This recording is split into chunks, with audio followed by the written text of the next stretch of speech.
We know you've been waiting for the answer to this challenge. The fun part is there isn't really a right or wrong answer because you are all competing against each other and Dr. Hamman. So you'll have to check the leaderboard again to see your rank for this week. But to recap the scenario, so we expect a hacktivist group will try and attack 6 websites that a media company owns. And our research indicates that this hacktivist group has the ability to muster 120 gigabits per second of DDoS traffic. Your job working for this company is to allocate 120 gigabits of DDoS protection over the 6 websites. Okay, so we can win this challenge if we're able to allocate the most bandwidth to the website. So that'll count as one win for that site. So we need to have the most wins. Dr. Hamman, run us through some practical and possible solutions to this, since we don't have all the data for anybody yet. Yes. So we're recording this ahead of time. So we don't know how this is going to play out exactly. But I have played this game with other groups, and I have an idea of how this is going to play out. So I just have labeled the websites here, A, B, C, D, E, F. The websites themselves, I'm not concerned about. They're all the same value. So it's not like, well, A is more important than B, and I want to make sure I protect that. They're all equally valued. My only objective is to keep as many of the sites online as I can. In order to do that, I have to anticipate, well, which websites might my opponent target? And then, then I need to protect those ones better. So that's kind of the rationale behind this game. I'll tell you that analytical game theory, if you were to punch this into like a game theory calculator, like maybe, if you were to ask ChatGPT what it would do, it would give you this strategy. This is called the equal allocation strategy. It makes sense. I have, 120 gigabits of protection. I've got 6 websites. Well, that's pretty simple math. 120 divided by 6 is conveniently 20. So what I call this is the equal allocation strategy, and it is actually the right answer to the game. But it assumes that my adversary is random. So against randomness, if my adversary is randomly picking strategies, and by the way, there are bazillions of strategies in this game, because 120 divided over 6 websites, I mean, it's innumerable number of strategies that are possible. If my adversary is picking from each of those strategies randomly, this strategy is as good as it gets. I'm equally protecting across the board. I bet you that we'll have some players that will play this strategy, and it's smart. For the reason I just cited, it's kind of the right answer. However, it never, ever does well in the real world. So this is something where we have a caution about game theory and like scripted solutions, because this is the scripted solutions, but I'm telling you right now, it is not. It's going to end up probably last or close to last place. Why? Well, because my adversaries aren't random, like a lightning strike or like a tornado hitting or something like that. It's not like an act of nature where it could just happen any place, anytime. This is an intelligent person that's picking from all the bazillions of strategies, but it's intelligently picking them based on some reasoning process. And so typically this is where we start in our reasoning process. So I would call this the level 0 strategy. And so the more thoughtful people will actually start with this and then probably end up someplace like this, where they're thinking, you know what? I think someone else might do this. If I'm going to play that opponent, I can win 4 battlefields against them. If I just do 30, 30, 30, 30. This is what I would call a level 1 strategy. It's anticipating this, and then it's one-upping that strategy. So this is also a very solid strategy in this game, and it will win a lot of battlefields, or a lot of servers in this case. Well, it's won 4 from the previous opponent there. That's right? Correct. So this opponent versus this opponent, it'll win 4. And by the way, you can't win all 6.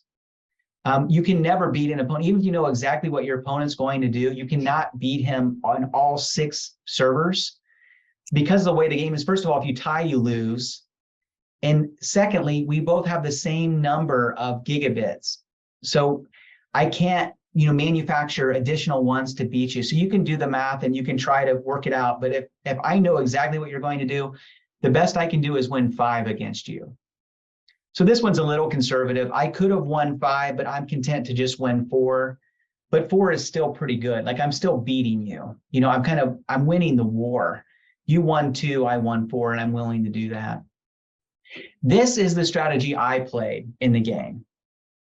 So what is cool about this strategy is I am anticipating lots of different other strategies in multiple dimensions. So here with these 31s, I'm anticipating some players playing 30. And if they play 30, I'm going to just one-up them just by a narrow margin. Remember, in this game, it doesn't matter whether you win by 1 bit or whatever, 1 gigabit, or hundreds of gigabits. It's a win is a win. So I want to win by narrow margins. So this is the narrowest of margin here. It also recognizes that some are going to leave battlefields empty. And so those ones are easy to win because I just have to put 1 gigabit there to win that battlefield. But I'm anticipating that some are going to make that connection. And then I'm also going to beat those people by going to, instead of stopping at 1, I'm going to go to 2. So it makes me think of like Final Jeopardy, Now people aren't betting $1 at the end. They're betting or like leaving more than $1 at the end at the amount that they bet. So that makes a lot of sense. Yeah. Like in an auction, you might be like, well, people pick round numbers, like in a closed bid auction. So like, I think they might bid 100. Okay. Well, I'm going to bid 101. Right. But then you might think, I'm actually going to bid 102. Because at that point, what difference does it make, those extra $2 or whatever? But like that could be the difference between me winning the auction and not. So it makes sense to kind of not just do that process once to go from like 100 to 101, but to do it again, to go to 100, because then you're getting all the people that were clever, but you're even more clever than they are. And so that's that strategy. And then the way and then I'm also thinking about which battlefields I'm leaving empty.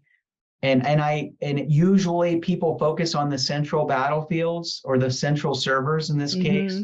So I'm kind of leaving those ones. I'm abandoning them. Usually it's either going to be the first 4 or 5 or the middle 4 or 5 that people look at. So like these 4 or kind of these 4. So my strategy is predicated on them really focusing on these 4 and then kind of neglecting the ends. So it's not just a matter of how many troops, but it's like, where do you allocate those troops, or in this case, gigabits? Where do you allocate them? Now, Jennifer, this is a strategy that people know about. And we talked about this before in another podcast. So yes, we did. If you go up against this strategy and be like, well, I can beat you, Dr. Hamman. All I have to do, I can easily beat you. I can just go, like I said, if I know exactly what you're doing, I can just one-up you. So here I'll go 3, and then I'll go 32, 32, 32. By the way, I'm getting into trouble here. You can see my sum. I'm going over. So at some point, I'm going to have to lose 1.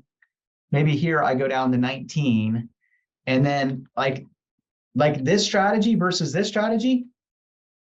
Well, actually, let me go down. Let me just bomb this one and lose it entirely and go up to 21 here. There you go. Yeah. I got 5 points against you, Dr. Hamman. Look, I won.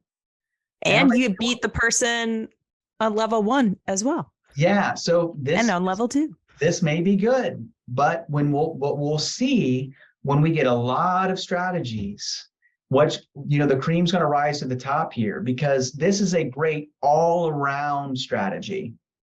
I'm not guaranteeing it's going to win, especially since it's already been published. But I have a hard time improving on this unless I know that everybody in the field, or a great percentage of the people in the field know about it. I mean, I'm okay to let maybe 1 or 2 people know about it, and I still like my chances. But otherwise, since everybody's battling everybody, this is going to win a lot of points against a lot of people. Yeah, you're going to beat me, but you may not beat all those other people. You're right. In this case, this strategy does really well against this field. It wins 5 against, it wins against this guy, it wins 4. Against this guy and this guy, it wins 5. So it's the best of the 4 strategies on this page. But maybe not all of the competitors. But if there's 50 strategies that end up getting inputted, that's a lot of battles. That's 50 times 49 divided by 2 battles that are being played. That's a lot of points that you're racking up over those battles. So yeah, we'll see what happens, but that's my reasoning. Thank you, Dr. Hamman, so much. It's been so wonderful talking with you and playing rock, paper, scissors. We will see how it all shakes out in the competition. So if you haven't checked the leaderboard, you're going to have to go back again, like we said, because we're going to put your answers in. And like Dr. Hamman said, the cream will rise to the top. So if you're at the top there, you did really good. So way to go. Thank you, Jennifer.